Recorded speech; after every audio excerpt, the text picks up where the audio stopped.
El resplandor festivo de las luces navideñas se reflejaba en las superficies pulidas del comedor de Marcus y Clara, creando una calidez que contrastaba por completo con el miedo gélido que me atenazaba el estómago.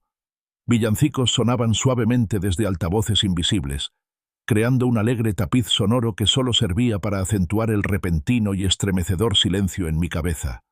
Estaba sentado al fondo de la larga mesa, con los cubiertos meticulosamente dispuestos, un plato lleno de pavo asado y todas las guarniciones delante de mí. Sin embargo, cada bocado me parecía ceniza. Mi teléfono, guardado silenciosamente en el bolsillo, vibró. Un número desconocido. Me disculpé y entré en la silenciosa entrada. Las risas distantes y el tintineo de las copas eran un contrapunto apagado para la ansiedad que resonaba en mis oídos. Respondí con un murmullo vacilante. «Vete a casa inmediatamente». La voz al otro lado era cortante, severa, carente de cualquier emoción perceptible. No era Marcus, no era Clara, era un desconocido, pero la orden tenía una autoridad innegable, el eco de una conversación que había tenido apenas unos días antes, una conversación que inicialmente me había prohibido entrar en esta misma casa. El mundo pareció tambalearse. La orden quedó suspendida en el aire, un huésped crudo e indeseable que me hizo retroceder, 5 días antes, a la llamada inicial de Marcus. El recuerdo era tan fresco como una herida recién abierta. «Papá», había empezado Marcus con una voz inusualmente formal. «Clara y yo hemos estado hablando. Hemos decidido pasar una Navidad tranquila este año. Solo nosotros dos. Unas vacaciones tranquilas». Las palabras habían caído como pequeñas piedras afiladas en mi pecho, cada una de las cuales socavaba el frágil edificio de alegría navideña que con tanto esfuerzo había intentado construir. Unas vacaciones tranquilas. ¿Qué significaba eso? ¿Que mi presencia perturbaría su paz? ¿Que yo era una fuente de discordia? Podía oír la débil voz de Clara de fondo, un murmullo que reforzó la determinación de Marcus. Su apoyo a su decisión fue como un golpe secundario, un refuerzo. Recordé estar en la cocina, con una taza de café a medio terminar enfriándose en la encimera, el auricular pegado a la oreja, enfriándose como la alegría que se había desvanecido de repente. Fue más que una simple desinvitación. Fue una despedida silenciosa, casi clínica. La temporada, normalmente un vibrante tapiz de tradiciones y calidez compartidas, se había desvanecido al instante en un paisaje desolado y monocromático. El silencio al otro lado de la línea debió de ser elocuente, pero Marcus no insistió, no se suavizó, no ofreció un compromiso. Simplemente esperó mi aceptación. «Entiendo», logré decir, con un sabor a grava. ¿Qué más podía decir? ¿Discutir? ¿Suplicar? Nunca había sido de dramatizar, sobre todo con mi hijo. La firmeza de su tono resonó como el mazo de un juez, dando por concluido el caso sobre mis planes navideños. En los días siguientes, una pregunta persistente me atormentaba. ¿Había hecho algo malo? ¿Había dicho o hecho algo, sin darme cuenta, que justificara semejante indiferencia? Mi mente repasaba innumerables interacciones, buscando una ofensa, un paso en falso, pero no encontraba nada concreto, solo una creciente sensación de desconcierto y dolor. Era en momentos como estos cuando más extrañaba a Elara. Mi difunta esposa, fallecida hacía 5 años, había sido el pilar de nuestra familia, el alma que mantenía vivas las tradiciones, no solo vivas, sino brillantes. La Navidad había sido su lienzo. Ella había orquestado cada detalle, desde el aroma a pino y pan de jengibre que inundaba la casa hasta los regalos cuidadosamente escogidos y envueltos con lazos personalizados. Y lo más importante, se había asegurado de que todos se sintieran queridos, incluidos y apreciados. Siempre se había asegurado de que yo estuviera cómodo, de que mi voz fuera escuchada, de que mi presencia fuera valorada.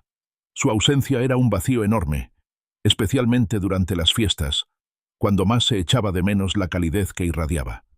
Esa noche, tras la llamada de Marcus, me encontré vagando sin rumbo por la casa, con mis pasos resonando en el silencio. Mi mirada se posó en un viejo álbum de fotos encuadernado en cuero, guardado en un estante polvoriento. Era de Elara, lleno de sus meticulosas notas y pies de foto. Lo abrí, recorriendo con los dedos los bordes descoloridos de las fotografías. Allí, congelado en el tiempo, estaba Marcus, un niño pequeño y alegre, con los ojos abiertos de asombro, abriendo regalos bajo un magnífico y brillante árbol de Navidad. Otra imagen lo mostraba, de unos 8 o 9 años, con la cara manchada de glaseado, riendo mientras el ara le hacía cosquillas en la cocina. Las imágenes contrastaban marcadamente con la voz distante e inflexible del teléfono. ¿Dónde se había metido ese niño? Una página después, había una fotografía más pequeña y reciente. Era una foto de el ara, con su sonrisa dulce y los ojos llenos de una paz que solo llega con la aceptación. La habían tomado poco antes de que nos dejara. Recordaba ese día vívidamente. Estábamos sentados junto a la ventana. La luz otoñal teñía la habitación de tonos dorados y ámbar. Su voz, frágil pero firme, había cargado con toda una vida de amor y preocupación. «Prométeme, Arthur», susurró, encontrando mi mano. «Prométeme que no dejarás que la distancia entre Marcus y tú crezca. Es un buen chico, solo que necesita un poco de cariño a veces. Manténlo cerca». Esa promesa había sido un voto sagrado, uno que me había esforzado por mantener incluso cuando la vida de Marcus se había entrelazado cada vez más con la de Clara, y mis propias invitaciones a reuniones familiares habían disminuido lenta y sutilmente. Pensar en esa promesa ahora, de pie en la entrada de Marcus, con la orden del desconocido aún resonando en mis oídos, me parecía una cruel ironía. Después de colgarle al desconocido, me quedé allí, con el teléfono en la mano, mirando la puerta cerrada del comedor. Quería llamar a Marcus, exigirle una explicación, salvar la distancia que se había abierto entre nosotros. Mi pulgar se cernía sobre su contacto. Un número familiar se me había grabado a fuego. Pero no podía. No me salían las palabras, la ira se mezclaba con una profunda tristeza. ¿Qué iba a decir? ¿Qué podría decir él para arreglar esta relación fracturada? Más tarde esa noche, de vuelta en mi tranquila casa, el recuerdo de la risa de el ara, preservada en esa foto manchada de glaseado, me reconfortó. La coloqué con cuidado en mi mesita de noche. Su rostro sonriente era un faro silencioso en la penumbra, esperando una guía, una señal en la niebla impenetrable de mi confusión. Tumbada en la cama, con los villancicos aún resonando débilmente en la radio que había olvidado apagar, contemplé la foto de el ara. Me pregunté, como solía hacer últimamente, dónde se había metido el niño al que le encantaban los cuentos para dormir, que se acurrucaba bajo un manto de estrellas en su imaginación. Y, aún más urgente, cómo había acabado siendo una invitada inesperada en la Navidad de mi propio hijo, solo para que una voz que ni siquiera reconocía me ordenara que me fuera. El sol, normalmente una vista bienvenida, se sintió casi intrusivo al filtrarse por la ventana de mi cocina a la mañana siguiente, resaltando las motas de polvo que bailaban en el aire y el frío persistente que se había instalado en mi corazón tras el extraño encuentro de la noche anterior. Estaba preparando café mecánicamente, y el rico aroma no me animó mucho cuando sonó mi teléfono. Marcus. Mi corazón dio un vuelco, una mezcla de aprensión y un destello de esperanza desesperada. Respondí, con la voz un poco más áspera de lo que pretendía. «Papá, soy Marcus. Escucha, siento mucho lo de ayer, y lo de Navidad también. Eso estuvo fuera de lugar». Su voz, aunque todavía algo formal, tenía una calidez inesperada, un cambio notable respecto al tono cortante y despectivo al que me había acostumbrado. Era una disculpa de verdad, algo que no me había atrevido a esperar. Una oleada de profundo alivio me invadió, tan potente que casi me doblaron las rodillas. Apreté el teléfono con fuerza, como si me estuviera poniendo los pies en la tierra. «El trabajo ha sido una locura», continuó Marcus, diciéndole algo más rápido. «Estresante. No estaba pensando con claridad. Clara me recordó, ¿sabes?, lo importante que es la Navidad para nosotros, para nuestra familia, y las tradiciones de el ara». La mención de Clara y su papel en este repentino cambio de actitud resonó como una campanada lejana, pero en ese momento la sensación abrumadora fue de alegría pura y sin adulterar. La Navidad había vuelto. Mi familia, que se había sentido tan dividida y distante apenas unas horas antes, pareció, en ese instante, recuperarse milagrosamente. El peso que me había oprimido el pecho durante días, un pesado manto de tristeza y confusión, se disipó, permitiéndome respirar libremente de nuevo. «Claro, hijo», logré decir con la voz cargada de emoción. Lo entiendo. El trabajo puede ser exigente. No quería entrometerme. No quería perturbar esa frágil paz. Entonces, ¿Navidad? Sí, papá. Ven, por favor. Nos encantaría que vinieras. Clara insiste, sobre todo porque este año solo somos 3. ¿3? Mi mente cuestionó brevemente la exclusividad, pero luego la descarté. Lo importante era que me habían invitado. Me querían. Un entusiasmo renovado me invadió. Genial. Llevaré la famosa receta de pavo de Elara, por supuesto, y su salsa de arándanos. Siempre te ha encantado, ¿verdad? Eso sería genial, papá. Perfecto, dijo, y casi pude oír una leve sonrisa en su voz. Sin embargo, incluso en medio de mi alivio, una sutil discordancia empezó a sonar. Había algo en la voz de Marcus, una ligera rigidez, una cadencia apresurada, que me arrancó la satisfacción. No era el fluir natural de una conversación, ni el arrepentimiento genuino que esperaba. Parecía ensayado, como si estuviera recitando líneas de un guión que no había memorizado del todo. Sus palabras eran correctas, el sentimiento parecía acertado, pero la forma de expresarlo carecía de la calidez espontánea de la verdadera emoción, de la charla informal que una vez compartimos. «Oye, papá, tengo que irme ya», intervino Marcus de repente, interrumpiendo mi oferta de ayudar con los demás preparativos. «Me está llegando una llamada urgente, pero nos vemos el día de Navidad. Escríbeme si necesitas algo». Y así, sin más, la llamada terminó, dejándome con un teléfono que vibraba silenciosamente, el tono de marcado un eco hueco en la silenciosa cocina. Las preguntas sin respuesta que se habían disipado en la inmediata oleada de alivio ahora empezaban a aflorar, insidiosas e insistentes. ¿Por qué Clara había necesitado recordar Marcus sobre las tradiciones familiares? Había crecido inmerso en ellas. Elara se aseguraba de que la Navidad fuera una experiencia vibrante e inolvidable cada año. Marcus, de niño, había sido el participante más entusiasta. Decoraba el árbol, ayudaba con la repostería y escuchaba con entusiasmo las historias de nuestros antepasados. No eran costumbres desconocidas, eran la esencia misma de su infancia, grabadas en lo más profundo de su memoria. Que Clara necesitara refrescarle la memoria le resultaba extraño.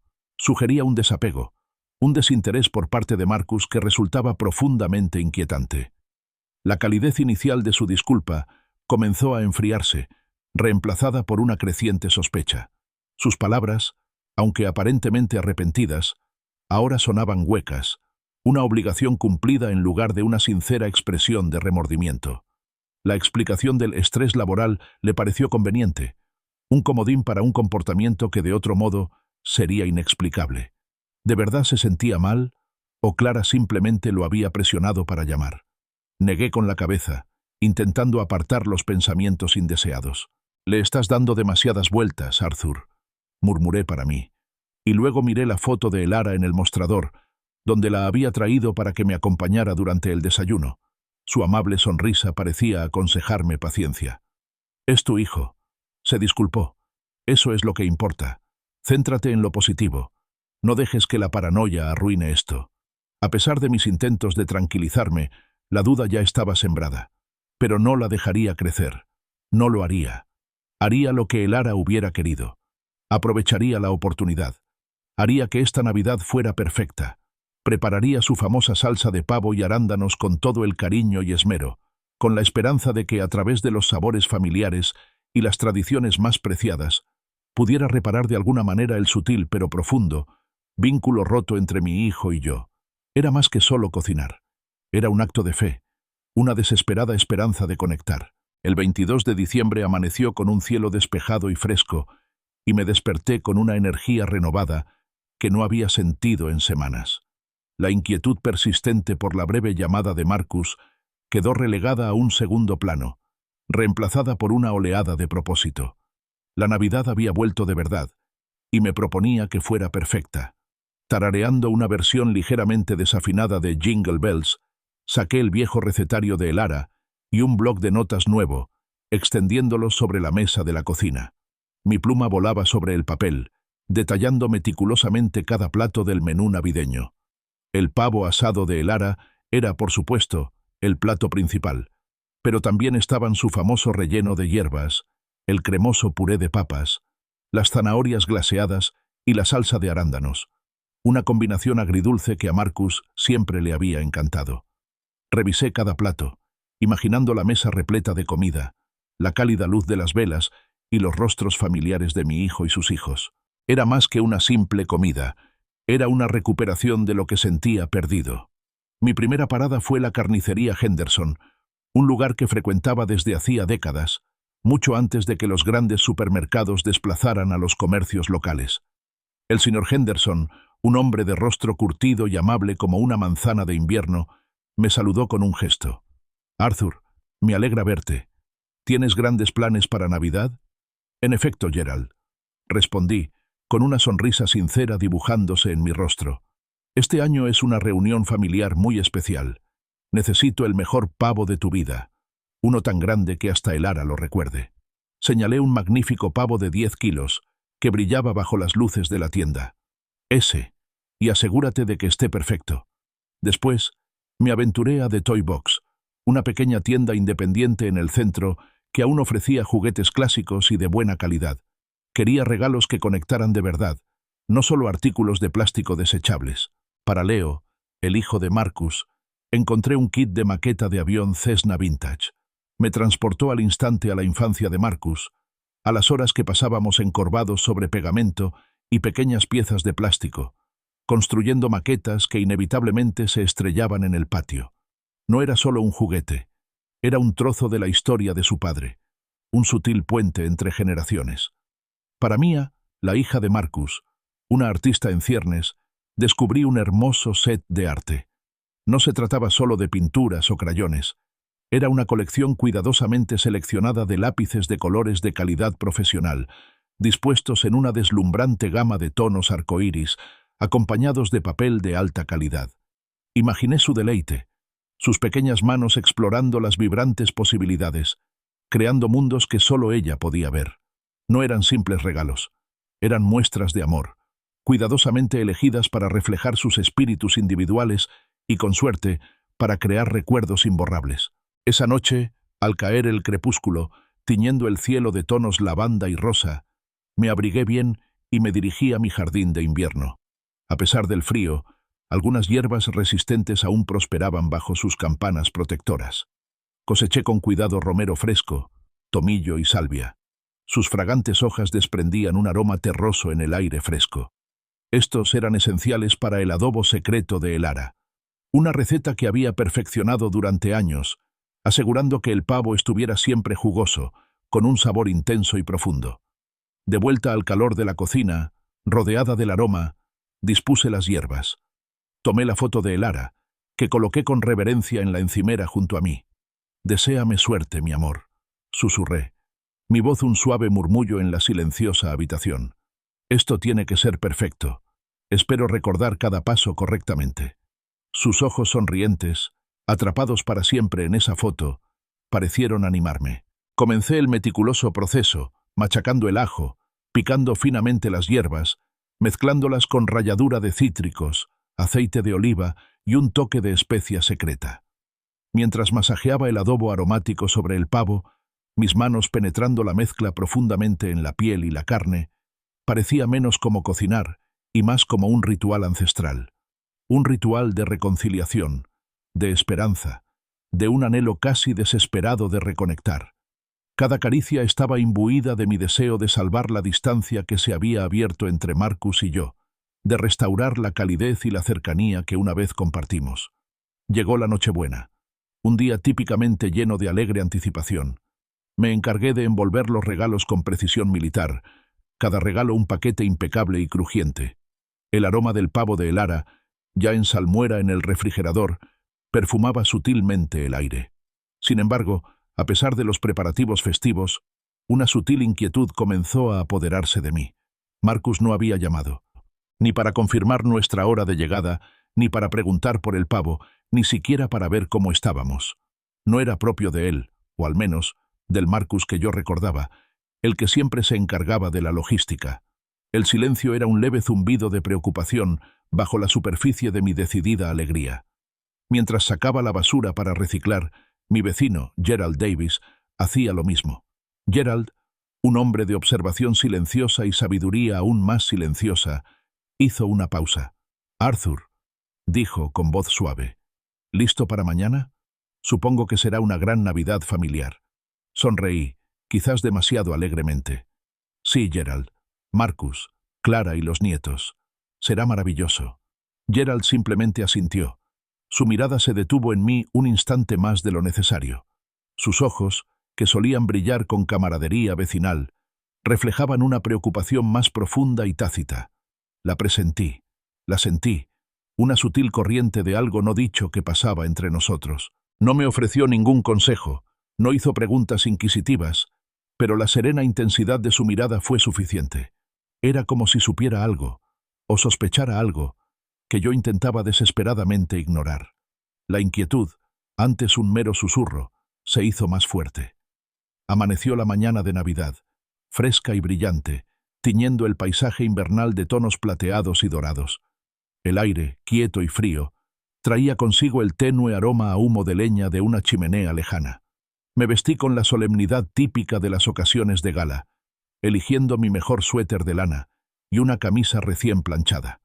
El pesado portapavos, firmemente colocado en el asiento del copiloto, parecía una carga preciosa, un símbolo de esperanza y tradición. Su calor emanaba a través del aislamiento, un reconfortante recordatorio de la presencia de Elara.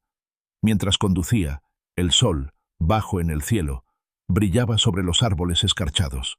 Cuando la casa de Marcus apareció a la vista, era una escena de postal llena de alegría festiva.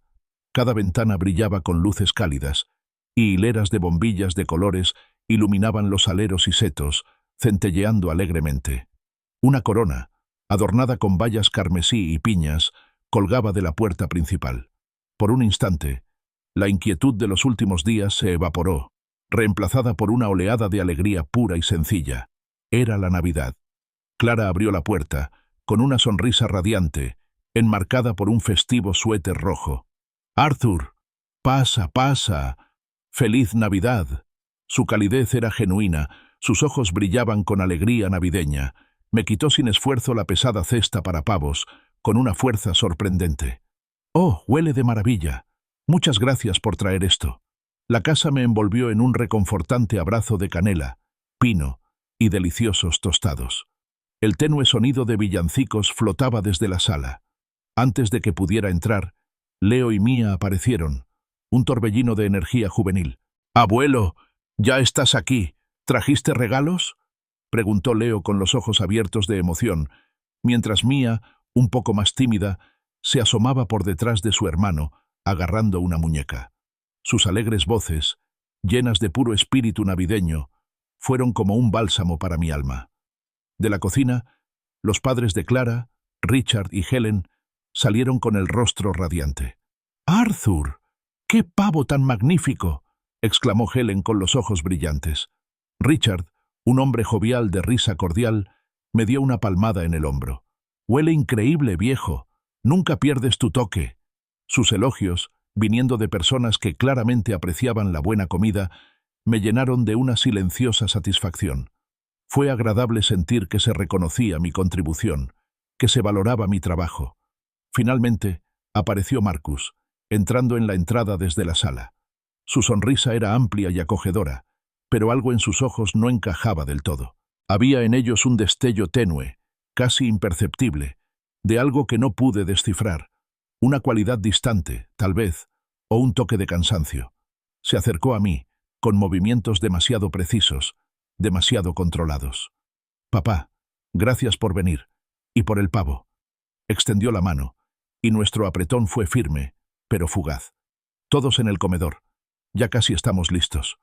La mesa del comedor estaba puesta de maravilla, adornada con un centro de mesa festivo y velas. Una vez que todos estuvieron sentados, tomé el cuchillo de trinchar, un peso familiar en mi mano. La piel dorada del pavo de Elara, reluciente de jugos, cedió fácilmente. Mientras trinchaba la suculenta carne, se oyeron murmullos de agradecimiento en la mesa. El aroma inundó la habitación, testimonio de incontables años de comidas familiares compartidas. Realmente sentí como si un trocito de Elara estuviera con nosotros, una presencia silenciosa y reconfortante. La conversación durante la cena fluyó con naturalidad, una mezcla de anécdotas navideñas, historias escolares de los niños y actualizaciones del trabajo de Richard y Clara. Escuché, aporté en lo que pude y observé a mis nietos con cariño. Leo nos deleitó con anécdotas de sus últimos triunfos futbolísticos, mientras que Mía, siempre una observadora silenciosa, compartió detalles de sus proyectos de arte escolares. Sin embargo, mi mirada se desviaba constantemente hacia Marcus. Participaba en la conversación comentando y riendo, pero noté una energía inquieta en él. Sus ojos se dirigían sutilmente a su muñeca, consultando su reloj con discreta regularidad. Cada vez que su teléfono, colocado boca abajo junto a su plato, vibraba con una notificación, se sobresaltaba sutilmente, apartando momentáneamente su atención de la mesa. Era una distracción fugaz, casi imperceptible, pero yo, tras haberlo observado toda la vida, la captaba siempre. Era una leve discordancia en la armoniosa sinfonía de nuestra cena de Navidad. Después de cenar, la emoción de los niños se desbordó por la apertura de regalos. El rostro de Leo se iluminó al abrir el kit de maqueta de avión Cessna Vintage. «¡Guau, abuelo! ¡Una maqueta de avión de verdad! Igual que el que construía papá». Sus ojos estaban abiertos de par en par con genuina emoción. Mía, con su actitud más tranquila, desempacó con cuidado su estuche de dibujo. Su pequeño jadeo de alegría, al ver el arco iris de lápices, fue todo el agradecimiento que necesitaba. «Abuelo», dijo con voz suave y maravillada, «voy a dibujarnos a todos, y también a la abuela Elara». Sus inocentes palabras, un dulce reconocimiento a la presencia constante de Elara, me hicieron un nudo en la garganta. Al acercarse la noche, mientras los niños jugaban tranquilamente con sus juguetes nuevos, una satisfacción temporal me invadió. Las pequeñas inquietudes, los breves momentos de distracción de Marcus, se desvanecieron. Por ahora, se sentía como debería ser la Navidad: familia, comida, risas y el suave murmullo del amor compartido. Me permití disfrutarlo, alejando las dudas persistentes, abrazando este momento fugaz y perfecto. Si mi historia te parece interesante, recuerda darle a me gusta, compartirla y suscribirte para seguirla. Tu apoyo es fundamental. El calor del sol de la tarde, que ahora se filtraba oblicuamente por las ventanas del comedor, proyectaba sombras largas y reconfortantes sobre la mesa. Nos habíamos entretenido tomando café y postre, con las risas de los niños jugando en la sala de estar como un agradable telón de fondo para el murmullo de las conversaciones adultas. Me encontré enfrascado en una conversación sorprendentemente agradable con Richard, el padre de Clara, sobre coches clásicos, una pasión compartida que desconocía. La satisfacción temporal que había sentido antes se consolidó en una profunda sensación de paz. Esto, pensé, así debería ser la Navidad. Entonces, mi teléfono, que estaba en la mesita a mi lado, vibró. Una vez, 2 veces, y luego otra vez, con más insistencia. Bajé la vista. Número desconocido. Un escalofrío de la familiar inquietud, que tanto me había esforzado por reprimir, me recorrió la espalda. «Disculpe un momento», le dije a Richard, ofreciéndole una pequeña sonrisa de disculpa. Él asintió, indicándome que me tomara mi tiempo. Me puse de pie, sintiendo el peso de la comida festiva en el estómago, y me dirigí al tocador, escondido cerca de la entrada. La puerta se cerró suavemente tras mí, amortiguando al instante los sonidos de la reunión familiar, las risas lejanas, el tintineo de la porcelana, el suave murmullo de las conversaciones. En el pequeño y silencioso espacio, el zumbido persistente de mi teléfono se amplificaba, exigiendo mi atención. Me quedé mirando el identificador de llamadas. Número desconocido. Mi pulgar se cernía sobre el botón de rechazar. Mi mente racional me impedía contestar, permitir que nada perturbara esta frágil paz. Pero el timbre persistente, cada vibración un leve temblor de urgencia, venció mi cautela. Algo en su incesante insistencia se negaba a ser ignorado. Respondí, llevándome el teléfono a la oreja. «¿Hola?» Una voz, tensa y urgente, rompió el silencio. Era innegablemente masculina, desconocida, y cargada de una intensidad que me sacudió de inmediato. «Tienes que irte a casa inmediatamente». Mi confusión se transformó al instante en irritación. ¿Quién habla? Pregunté con voz más aguda de lo que pretendía, mientras la calidez de la tarde navideña se disipaba como humo. ¿De qué hablas? ¿Qué pasa? Mi mente se descontrolaba, intentando identificar la voz, comprender la extraña orden. No era una broma. El tono era demasiado serio, demasiado forzado. «No hay tiempo para explicaciones», replicó la voz, con una nueva capa de urgencia evidente. «Solo confía en mí. Y vete. Ahora mismo». Y entonces, con un clic agudo, la línea se cortó. Bajé el teléfono lentamente, mirando la pantalla en blanco. El silencio en el baño era repentinamente ensordecedor. Mi mente corría. Un aterrador caleidoscopio de posibilidades pasaba ante mis ojos. ¿Incendio? ¿Robo? ¿Había pasado algo en mi casa? ¿Se trataba de alguna emergencia que involucraba mi propiedad? ¿Algo tan grave que un desconocido se sintió obligado a llamar y dar una advertencia tan críptica y urgente? La ilógica naturaleza del asunto luchaba con el miedo primario que me atormentaba las entrañas. Irme. Dejar atrás el calor, las risas, el consuelo temporal de mi familia, basándome en una sola frase inconexa de una llamada anónima. Me pareció absurdo, casi un insulto al espíritu del día. ¿Cómo podía explicárselo a Marcus y Clara? Un número desconocido me dijo que me fuera a casa. Pensarían que me había vuelto loca. La idea de interrumpir la reunión, de inyectar ese elemento extraño e inquietante en su Navidad perfecta, me llenaba de pavor. En ese momento, un suave golpe en la puerta. «¿Papá? ¿Estás bien ahí dentro?»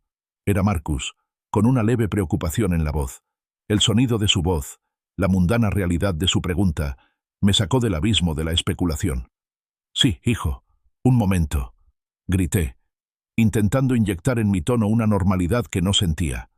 A pesar de las dudas lógicas y la ausencia de información concreta, una alarma primitiva anunciaba el peligro. La convicción en la voz del desconocido, aunque breve, había sido absoluta. No era una pregunta, era un imperativo. No podía evitar la escalofriante certeza de sus palabras. Había algo en su tono que trascendía la mera sugerencia. Era una súplica, una advertencia, expresada con genuina convicción. No podía ignorarla. Mi corazón latía frenéticamente contra mis costillas. Tenía que irme a casa. No, y tenía que irme ya. Respiré hondo, temblorosamente, echándome agua fría en la cara del pequeño lavabo. No había otra opción. Por muy ilógico que pareciera, la urgencia en la voz de aquel desconocido resonó con algo primitivo en mí. Tenía que irme. Recomponiéndome lo mejor que pude, abrí la puerta del baño y volví a sumergirme en el aire cálido con aroma a canela y el agradable murmullo de las conversaciones familiares. «Tengo que irme», anuncié, con una voz extrañamente monótona, cortando el parloteo general como un cuchillo. La sala quedó en silencio al instante y todas las miradas se volvieron hacia mí. Clara fue la primera en reaccionar, frunciendo el ceño con genuina preocupación. «Arthur, ¿está todo bien? ¿Qué ha pasado?» Sus ojos buscaron los míos, buscando una explicación. Richard, el padre de Clara, sin embargo, mantuvo una mirada firme y analítica. Frunció ligeramente el ceño, con un atisbo de sospecha en sus ojos. Era un hombre perspicaz, acostumbrado a leer entre líneas, y supe que mi abrupta partida debía de parecerle totalmente fuera de lugar. Me puse el abrigo con torpeza y prisa. «Han llamado», logré balbucear, intentando mantener la voz serena, intentando parecer más tranquila de lo que me sentía. Dijeron que algo anda mal en casa, una emergencia. Era una explicación vaga e insatisfactoria, pero era todo lo que podía ofrecer sin parecer completamente trastornada. La sala permaneció en silencio. El ambiente festivo se rompió de repente. Leo y Mia, con la mirada confundida, me miraron a mí y a sus padres, percibiendo la repentina tensión. Su energía juguetona se había evaporado, reemplazada por un silencioso desconcierto. «Pero, abuelo, acabas de llegar», susurró Mia, con el labio inferior ligeramente tembloroso. Leo, más audaz, añadió: «¿Tu casa está rota?» Me dolió el corazón con sus inocentes preguntas, con la interrupción que estaba causando. Me arrodillé y les di a cada uno un abrazo rápido y fuerte. «Lo siento mucho, cariños. El abuelo tiene que irse. Pórtense bien con sus padres, ¿de acuerdo?» Besé la coronilla de Leo y luego la de Mía, sintiendo la suave textura de su cabello. «Papá, espera», dijo Marcus, dando un paso al frente, con una mezcla de sorpresa y un tono extraño, casi imperceptible, que no pude identificar. «¿Estás seguro? ¿Quién llamó?» Fue... Pero no esperé a que terminara. La urgencia de irme, la urgencia de volver a mi casa, era demasiado fuerte para resistirla. Murmuré un rápido «Feliz Navidad» a todos, un eco hueco en la habitación repentinamente sombría, y corrí hacia la puerta principal. Al abrirla, entró el frío aire de diciembre, un fuerte contraste con el calor del interior. Salí, oyendo el murmullo de sus voces siguiéndome, las preguntas confusas de los niños mezclándose con los susurros de los adultos. Miré hacia atrás brevemente. Marcus se recortaba contra el cálido resplandor de la puerta, una figura oscura e ilegible. El camino a casa fue un borrón. La misteriosa voz se repetía en mi mente, un bucle incesante. «Confía en mí y vete ya». Su convicción inquebrantable, sumada a su anonimato, era profundamente inquietante. Pisé con más fuerza el acelerador, mientras el motor rechinaba en protesta. Me salté un semáforo en amarillo, luego otro, mientras mis instintos primitivos me gritaban peligro, apremiándome a acelerar, a llegar, a saber. Mi mente, aún dando vueltas, intentaba comprender la advertencia. ¿Un allanamiento? Era la explicación más lógica para una emergencia en casa. Pero, ¿cómo iba a saber mi número un desconocido? Y, lo que es más importante, ¿cómo iba a saber que no estaba en casa, que estaba en casa de Marcus? A menos que me hubieran estado vigilando. Pensarlo me dio una nueva oleada de frío en las venas. A medida que pasaban los kilómetros, mis pensamientos frenéticos volvían a Marcus. Las sospechas anteriores, que con tanto ahínco había intentado disipar, resurgieron con una fuerza innegable. Su comportamiento durante la cena, la constante y sutil consulta de su reloj, como si esperara algo. Su risa forzada, un poco demasiado fuerte, un poco demasiado breve. Y el alivio, un destello fugaz pero nítido en sus ojos, justo antes de acercarse a la puerta del baño, preguntándome si estaba bien. ¿Alivio de que estuviera bien? ¿O alivio de que... ¿partida? El pensamiento me pareció desleal, una traición al mismo vínculo que con tanta desesperación había intentado reparar. ¿Mi propio hijo? ¿Conspirando en algún complot desconocido? Era impensable. Sin embargo, las piezas empezaron a encajar con una precisión alarmante. La desinvitación inicial, luego la disculpa rápida, casi ensayada, mencionando los recordatorios de Clara, el final abrupto de su llamada, citando el trabajo. Y ahora esto, la críptica advertencia, llegando justo cuando estaba en su casa.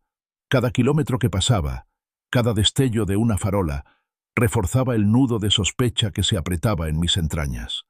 La ilógica llamada del desconocido ya no me parecía tan ilógica al analizarla a través del extraño comportamiento de Marcus. Una narrativa aterradora y escalofriante comenzó a formarse en mi mente, una historia que desesperadamente esperaba que fuera mera paranoia. Pero la innegable verdad era que me dirigía a casa a toda velocidad, no solo hacia una emergencia, sino hacia un misterio por resolver, y mi propio hijo estaba, inexplicablemente, en el centro mismo de todo.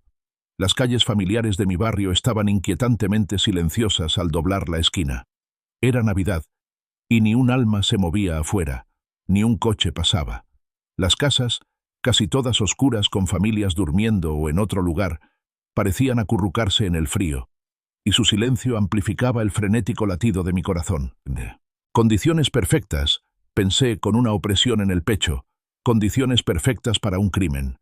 En lugar de entrar directamente a mi entrada, con el instinto de discreción por encima de la comodidad, aparqué discretamente detrás del antiguo roble de Gerald Davis, cuyas ramas desnudas se recortaban contra el cielo crepuscular. Desde allí, mi casa, oscura y silenciosa al otro lado de la calle, era claramente visible. Parecía normal, por fuera, pero algo sutilmente no iba bien. Una punzada de inquietud, mucho más específica que la vaga ansiedad del viaje, me invadió. Salí del coche y cerré la puerta con un clic sordo que me ensordeció en el silencio. Todos mis sentidos estaban hiperactivos. El aire gélido me rozaba la piel expuesta, con un ligero aroma a pino. El zumbido lejano de la ciudad era apenas audible. Mi mirada recorrió mi casa, escrutando cada ventana, cada sombra. Y entonces la vi. A un lado de la casa, parcialmente oculta por un árbol de hoja perenne, estaba la ventana del sótano, no solo oscura, sino rota. Fragmentos de cristal dentados brillaban malévolamente sobre la nieve blanca inmaculada que había debajo, reflejando la tenue luz de una farola lejana. Unas fauces negras y abiertas, donde debería haber habido vidrio sólido. Se me cortó la respiración. Tenía razón. El desconocido tenía razón. Me temblaban las manos mientras buscaba a tientas el teléfono. Sentía los dedos torpes y fríos. Me agaché tras la cerca de madera de Gerald, cuya madera familiar me resultaba un escaso consuelo, y marqué el 911. Mi voz, normalmente firme, estaba cargada de adrenalina mientras relataba la situación, la dirección, el escalofriante descubrimiento. «Señor, un oficial viene en camino», me informó la voz tranquila del operador. «Tiempo estimado de llegada, 10 a 15 minutos. De 10 a 15 minutos». Las palabras resonaban en mi cabeza. Una eternidad. Una eternidad para que quienquiera que estuviera dentro saqueara, destruyera, robara. Como si fuera una señal, un rayo de luz, intenso y penetrante, recorrió las ventanas del piso de arriba, moviéndose metódicamente de una habitación a otra. Era sin duda una linterna, empuñada por alguien que estaba dentro, buscando activamente. Se me heló la sangre. Una frustración intensa y amarga me invadió. 10 o 15 minutos. No, no podía esperar. Esto era mi hogar. Este era el hogar de Elara. Recuerdos, preciosos e irreemplazables, residían entre esas paredes. Ya no era un hombre joven, pero una furia feroz y protectora se encendió en mi pecho. No podía quedarme de brazos cruzados mientras violaban mi santuario. Tomé una decisión rápida. Volví al coche. Mis manos, aún temblorosas, se dirigieron al pestillo del maletero.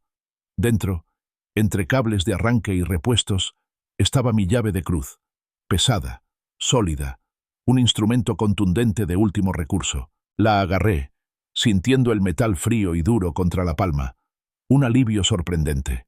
Con la palanca de hierro baja, cerca de mí, comencé a recorrer sigilosamente el perímetro de la casa. El crujido de mis botas sobre la nieve era ensordecedor. Cada paso, una posible traición. Me moví despacio, con cautela, escudriñando cada sombra, cada posible escondite. Al llegar a la ventana rota del sótano, lo confirmé. Los bordes dentados eran inconfundibles, una intrusión violenta. Miré en la oscuridad, pero no pude distinguir nada. El haz de luz del piso de arriba continuó su recorrido metódico. Luego pareció detenerse y finalmente desaparecer. Contuve la respiración, escuchando atentamente. Un leve crujido, luego otro, pasos, descendiendo, y luego un crujido distintivo, como de papeles al ser movidos, seguido del suave ruido de algo metálico.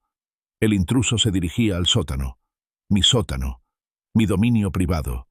La furia protectora se intensificó, endureciendo mi determinación. No se trataba solo de posesiones, se trataba de la santidad de mi hogar, del recuerdo de Elara, de la vida que habíamos construido juntos, que ahora estaba siendo profanada por un intruso desconocido. Esto no era solo una casa, era el depósito de toda mi existencia. Me coloqué junto a la ventana rota, agachándome, con la barra de hierro agarrada con fuerza entre ambas manos, listo para la acción. Mi aliento se elevaba en el aire frío. El sonido de pasos se hizo más fuerte, más nítido, resonando débilmente desde las profundidades de mi hogar. Mi corazón latía con fuerza, un latido desafiante. Venían, y yo estaba listo. El silencio en el frío aire nocturno fue interrumpido bruscamente por un tenue destello de luz procedente de la ventana de mi sótano. Fue solo un breve destello, que se extinguió enseguida, pero confirmó mis sospechas. Entonces llegaron los sonidos, el crujido de papeles, el crujido característico de un viejo cajón de archivador al abrirse y cerrarse de golpe. El intruso estaba definitivamente en mi estudio, revolviendo mis cosas. Apreté la palanca de hierro. El frío metal era un ancla física para mi creciente furia. Me apreté contra la tosca pared de ladrillo de mi casa. El frío se filtraba por mi abrigo. pero apenas me di cuenta. Todo mi ser estaba concentrado en la ventana rota, conteniendo la respiración. Podía oír movimiento acercándose, el roce apagado de zapatos en el suelo de cemento. El intruso se acercaba a la salida. Mis músculos se tensaron, cada fibra de mi cuerpo en tensión, lista para saltar. La barra de hierro tembló casi imperceptiblemente en mi mano. Primero, una bolsa de lona oscura emergió por la abertura irregular, a reventar, con la forma abultada de lo que parecían papeles y objetos pequeños y pesados.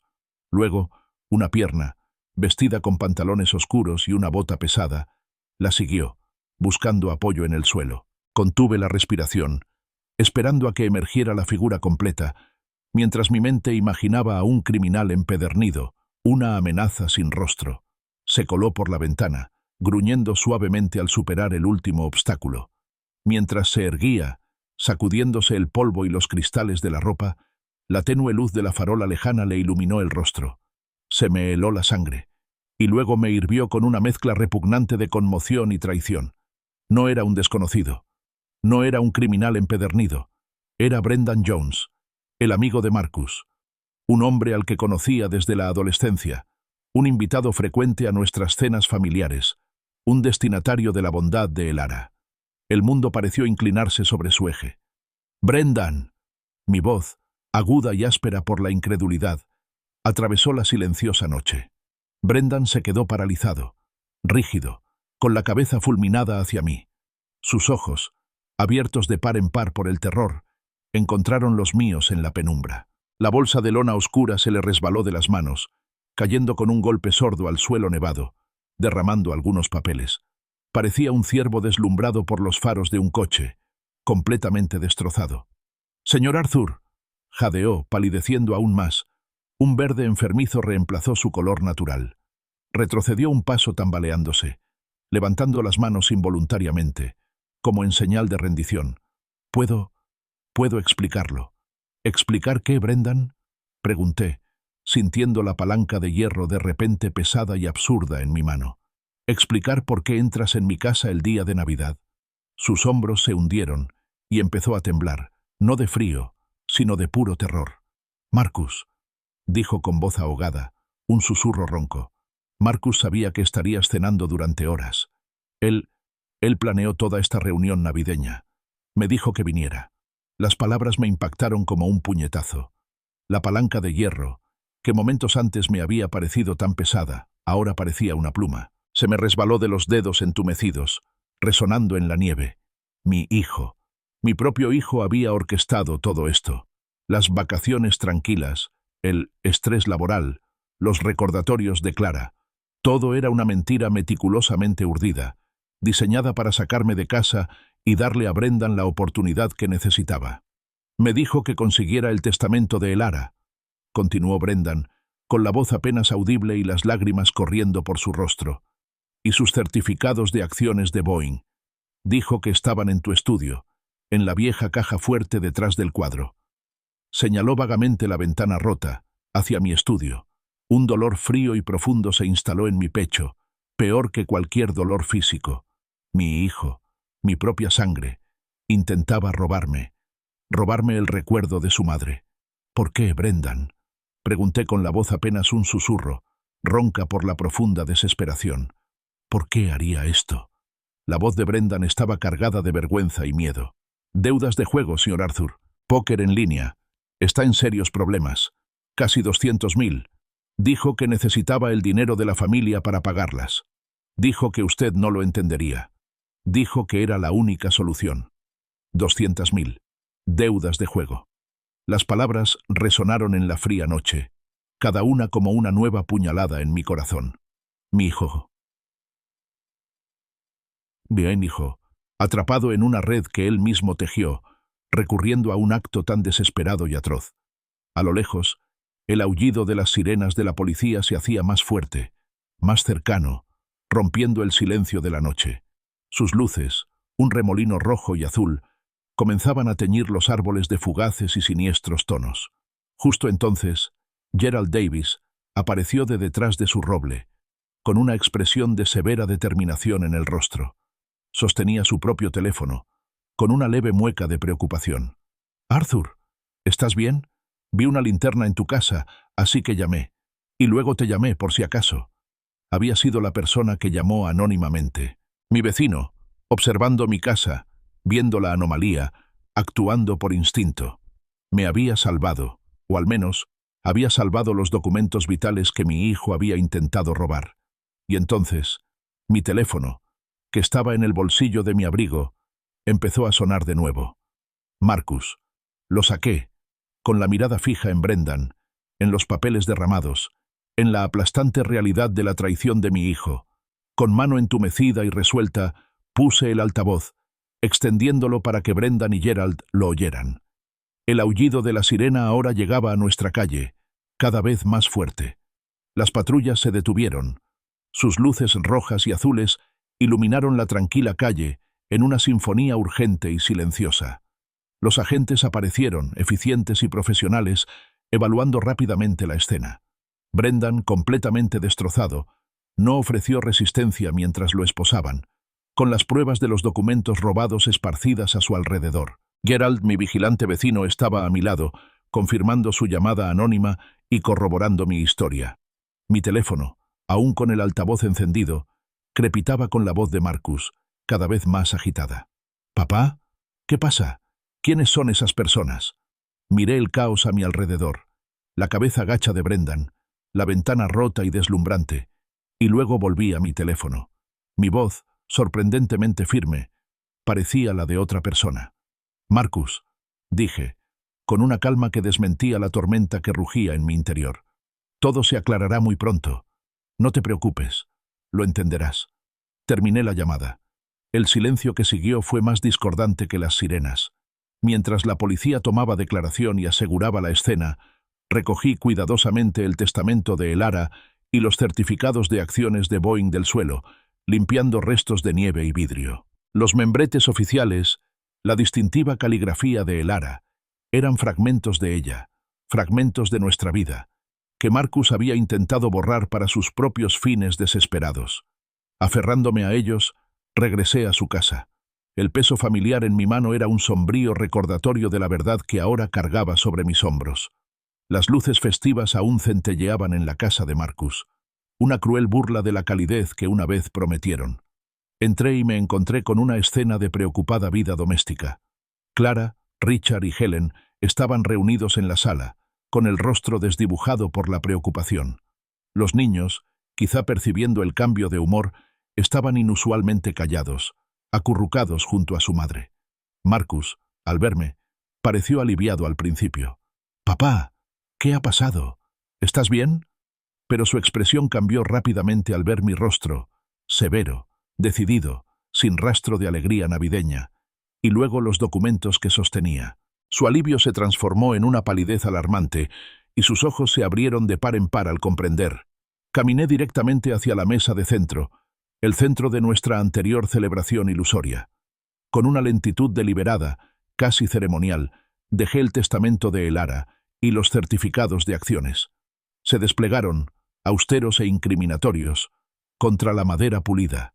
La familiar caligrafía de Elara en el testamento era un conmovedor testimonio de un amor que Marcus había desechado con tanta despreocupación. «Brendan ha sido arrestado», declaré con voz serena, pero con una firme determinación. «Allanamiento de morada. Intento de hurto mayor».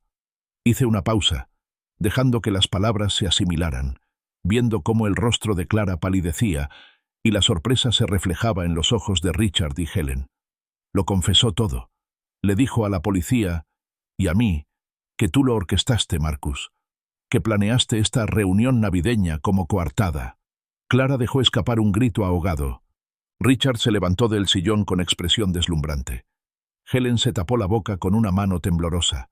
Marcus se quedó paralizado, con el rostro horrorizado, incapaz de sostener mi mirada. «Estas», continué, señalando los documentos, «son las acciones de Boeing de Elara, valoradas en aproximadamente $2,5 millones. Me las dejó para que las usara en las causas que más le importan, y pienso honrar su memoria. Las donaré.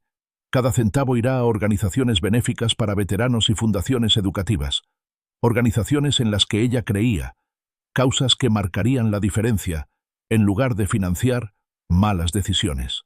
La fachada cuidadosamente construida de Marcus se hizo añicos. Se dejó caer en el sofá, con los hombros hundidos y la cabeza entre las manos. «Lo siento, papá», murmuró, con la voz cargada de lágrimas, con una patética mezcla de arrepentimiento y autocompasión. El juego, las inversiones, salieron mal, solo necesitaba tiempo. Tiempo para arreglar las cosas. Clara, con los ojos llenos de lágrimas, comprendió ahora la magnitud de la traición. Su propia invitación de Navidad, sus sinceros esfuerzos por hacer del día algo especial, habían sido una artimaña cínica. «Nos usaste», dijo con voz entrecortada, con la voz destrozada por el dolor, mirando a Marcus con una expresión de absoluta devastación. Richard rodeó a su hija con un brazo para consolarla. Su propio rostro era la viva imagen de la desaprobación. Volví la mirada hacia Leo y Mia, quienes observaban el drama con ojos abiertos y desconcertados. Me arrodillé, poniéndome a su altura. «Niños», comencé, suavizando la voz, intentando protegerlos de la crudeza sin recurrir a mentiras. Su padre tomó decisiones muy malas, decisiones que lastimaron a quienes confiaron en él. Pero es importante recordar que las malas decisiones tienen consecuencias, y todos debemos afrontarlas. Me quedé allí, recorriendo con la mirada los rostros devastados de mi familia, y luego me fijé en Marcus, quien seguía negándose a mirarme. «El legado de Elara», dije con voz firme, «honrará sus valores de integridad, compasión y generosidad, no la avaricia ni el engaño». Recogí los documentos, un gesto silencioso de su verdadero valor. Miré a Clara, luego a Leo y a Mia. «Es mucho que procesar», dije con dulzura. «Pero Clara, hijos, mi casa siempre está abierta para ustedes. Siempre». Dicho esto, me di la vuelta y salí, dejando atrás los fragmentos de una Navidad que había prometido tanto y entregado tan poco, salvo una verdad brutal e innegable. A la mañana siguiente sonó el teléfono. Era Clara. Su voz era tranquila, pero con una fuerza que no había oído antes. «Arthur», dijo, «lo he decidido. Voy a pedir el divorcio. No puedo construir una vida con alguien en quien no confío, pero quiero que sigas en nuestras vidas. Leo y Mia te necesitan. Te necesitamos».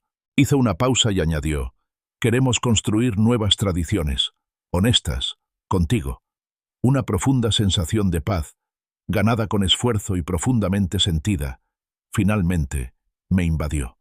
No fue la Navidad que había imaginado, ni la reconciliación que anhelaba con Marcus, pero fue un nuevo comienzo, una nueva base, cimentada sobre la verdad, la conexión genuina y el perdurable legado de amor e integridad de Elara. Había perdido a un hijo, pero quizás, entre tanto sufrimiento, había encontrado una familia más auténticamente mía.